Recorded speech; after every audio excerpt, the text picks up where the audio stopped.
नमस्कार मंडळी. तर आज आपण बघणार आहोत रेडीमेड उलनपासून ही रांगोळी मॅट कशी करावी. सो बेसिकली त्याच्यासाठी मी घेतली आहे ही रेडीमेड उलन, जी आपल्याला आर्ट आणि क्राफ्टच्या शॉपमध्ये भेटते.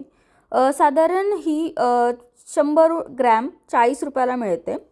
तर असे हे मी वेगवेगळे कलर्स आणलेले आणि साधारण हे असे काही 100 ग्रॅम मोजून वगैरे ठेवलेले नसतात. तर साधारण ते जेवढे भरतील तसं आपल्याला पे करावं लागतं. याच्यासाठी आपण बेस मटेरियल घेऊ शकतो रेक्झिन. ते सुद्धा आपल्याला होम डेकोर शॉपमध्ये अवेलेबल असतं. साधारण त्याचा रेट 45 ते 50 रुपये मीटरच्या दरम्यान असतो. तर तुम्ही कुठल्याही जवळच्या होम डेकोर शॉपमधून हे घेऊ शकता.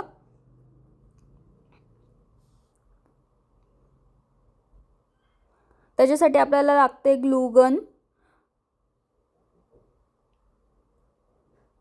आणि आपण हे जी ब्लॅक साईड आहे त्या साईडला जी पण डिझाईन काढायची आहे ती काढून घेऊ शकतो. व्हाईट पेन्सिल वगैरे आपल्याला स्टेशनरीच्या शॉपमध्ये मिळते, जी आपण यूज करू शकतो जेणेकरून आपल्याला डिझाईन नीट उठवदारपणे काढता येते. आणि हे जे टेक्स्चरवालं मटेरियल आहे ते फ्लोअरवर आपण टाकतो जेणेकरून ती रांगोळी अजिबात सरकत नाही एकदा ठेवल्यानंतर. तर आता तुम्ही बघू शकता की मी ही डिझाईन काढून घेतलेली आहे आणि ग्लू स्टिकच्या मदतीने हे उलन मी स्टिक करते. तर तुम्ही कमीत कमी कात्रीचा वापर करू शकता जेणेकरून पटपट डिझाईन तुम्ही कव्हर करता येईल.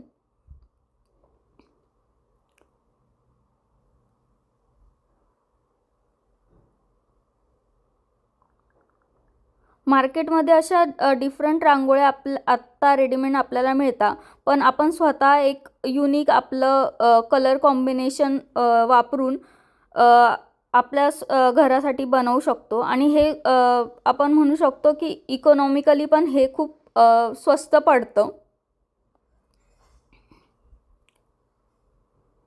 साधारण एक 2 बाय 2 राऊंडची मॅट आपल्याला 300-350 रुपयात बाजारात मिळते. तर हे मी जेवढे कलर्स आणले हे उलन्सचे कलर मी 350 रुपयामध्ये आणले होते आणि रेक्झिन मी 50 रुपये मीटरचं आणलेलं. आणि त्याच्यात बरेच आकाराचे आपण मॅट बनवू शकतो.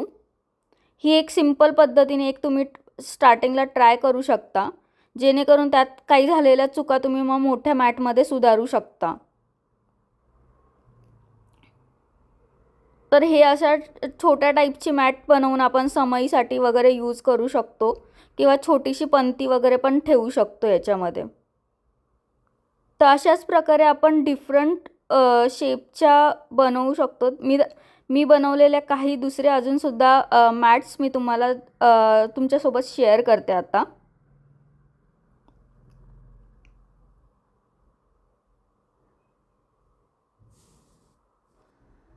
इथे बघू शकतो आपण मी हाफ राऊंडमध्ये 2 मॅट बनवलं आहे, जे आपण नंतर कनेक्ट करून एक फुल राऊंडमधली पण एक रांगोळी बनवू शकतो. नंतर मी पंत्यांच्या शेपमधले सुद्धा बनवले. कमेंटमध्ये नक्की सांगा व्हिडिओ कसा वाटला.